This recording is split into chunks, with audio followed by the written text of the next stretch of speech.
올해 상반기는 반도체 메모리가 이끌었다면 하반기는 반도체 장비주로 이동할 것 같습니다. 그렇지만 올해까지 나스닥은 변함없이 계속 상승하겠죠. 오늘 시장은 조정 이후 혼조세를 보였습니다. 미국 증시는 기술주 중심의 약세와 반등이 뒤섞이며 방향성을 탐색하는 모습이었고, 안전자산과 위험자산 간의 균형도 미묘하게 흔들렸습니다. 국내 시장은 상대적으로 안정적이었습니다. 코스피는 낙폭 과대 구간에서 매수세가 유입되며 반등 흐름을 보였고, 환율도 하락하며 외국인 자금이 일부 돌아오는 모습을 보여줬습니다. 글로벌 변동성 속에서도 국내 시장은 단기 저점을 확인하려는 움직임이 나타났습니다. 심리 지표는 여전히 불안 요소를 남겼습니다. 공포지수는 큰 폭의 하락 없이 높은 수준을 유지했고, 나스닥과 코스피의 누적 낙폭 역시 완전히 회복되지 못한 상태입니다. 특히 비트코인은 깊은 낙폭을 유지하며 변동성 자산의 부담을 그대로 보여주고 있습니다. 결국 오늘 시장은 반등과 불안이 공존하는 혼조 국면입니다. 단기적으로는 변동성이 남아있지만 중기적으로는 자금이 다시 위험자산으로 이동할 여지가 있습니다. 시장은 아직 확실한 방향을 잡지 못했지만 흔들림 속에서도 점차 안정화를 시도하는 흐름이 나타나고 있습니다. 이제 오늘의 주요 뉴스로 넘어가 보겠습니다. 오늘 글로벌 뉴스는 상승세 속에 리스크가 커지는 시장의 단면을 보여줍니다.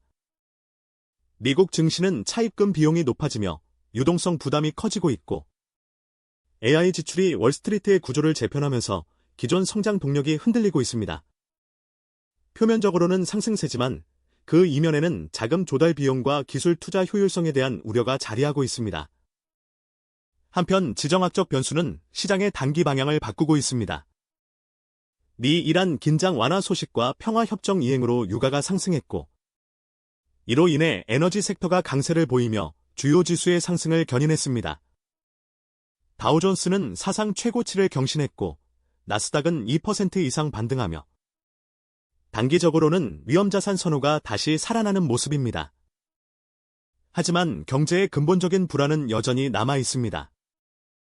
차입금 금리가 오르며 기업들의 자금 조달 비용이 증가하고, AI 투자 경쟁이 과열되면서 수익성에 대한 의문이 제기되고 있습니다.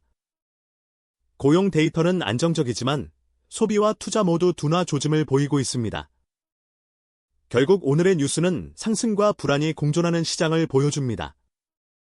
단기적으로는 지정학적 완화와 기술 반등이 시장을 지탱하지만 중기적으로는 금리 부담과 투자 효율성 저하가 새로운 리스크로 작용할 가능성이 큽니다.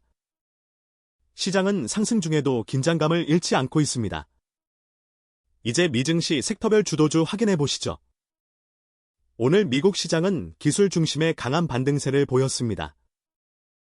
AI 메모리와 장비 섹터가 시장을 주도하며 상승 흐름을 이끌었고, 로봇과 우주 방산 섹터는 거래량이 급증하며 단기 모멘텀을 강화했습니다. 반면 소비재와 배당 ETF는 안정적인 흐름을 유지하며 시장 내 자금이 위험과 안정 사이를 오가는 모습을 보여줬습니다. 이번 반등의 중심에는 인공지능 관련 종목들이 있습니다. 메모리, 파운드리, 플랫폼, 소프트웨어 등 AI 전반이 고르게 상승하며 기술주 전반의 회복세를 견인했습니다. 특히 장비와 광학 분야는 한 달 누적 수익률이 18%를 넘어서며 AI 인프라 수요가 다시 확대되고 있음을 시사합니다. 하지만 모든 섹터가 상승한 것은 아닙니다. 일부 레버리지 ETF와 코인, 핀테크, 양자 섹터는 여전히 변동성이 높고 한 달 기준으로는 두 자릿수 하락을 기록했습니다.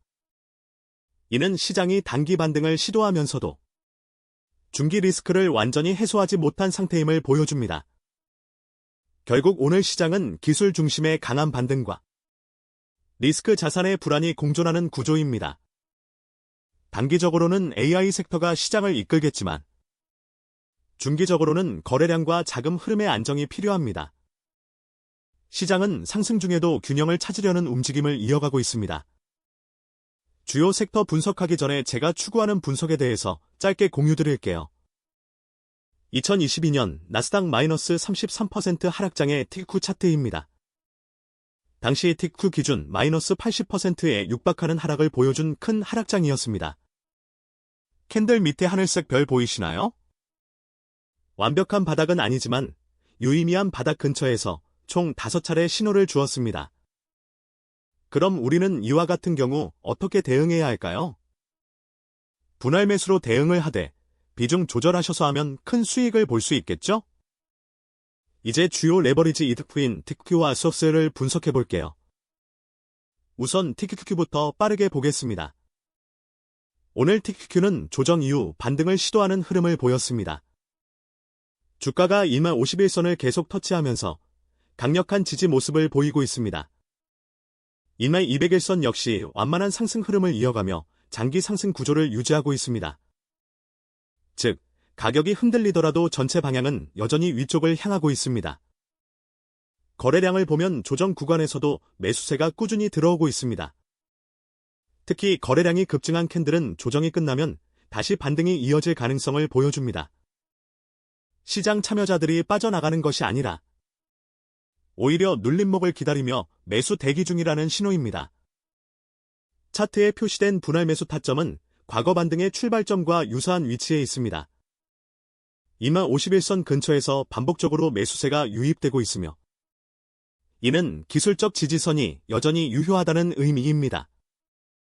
다만 변동성 지표, 바엑스가 높은 수준을 유지하고 있어 단기적으로는 급등과 급락이 교차할 가능성이 큽니다. 결국 오늘 TQQ는 상승 추세를 유지하면서도 조정과 변동성이 공존하는 과도기적 국면에 있습니다. 단기적으로는 매수 타점이 형성되고 있지만 중기적으로는 거래량과 심리 안정이 확인되어야 다음 상승 랠리가 본격화될 것으로 보입니다. 반도체 레버리지 속셀 도 빠르게 보겠습니다. 오늘 속셀은 강한 상승세 이후 조정 구간에 진입했습니다. 주가가 2151선을 터치 후 다시 말아올렸습니다. 2101선 역시 완만한 상승 흐름을 이어가며 장기 상승 구조가 유지되고 있습니다. 즉, 단기 흔들림에도 불구하고 전체 방향은 여전히 위쪽을 향하고 있습니다. 거래량을 보면 조정 구간에서도 매수세가 꾸준히 들어오고 있습니다. 특히 거래량이 급증한 캔들은 조정 이후 반등의 출발점이 될 가능성을 보여줍니다. 투자자들이 빠져나가는 것이 아니라 눌림목을 기다리며 진입 타이밍을 조율하고 있다는 신호입니다. 결국 오늘 수억스엘은 상승 추세를 유지하면서도 조정과 변동성이 공존하는 과도기적 국면에 있습니다. 단기적으로는 2151선을 주의 깊게 봐야 합니다. 마지막으로 소소하게 시작한 장기 투자 종목입니다.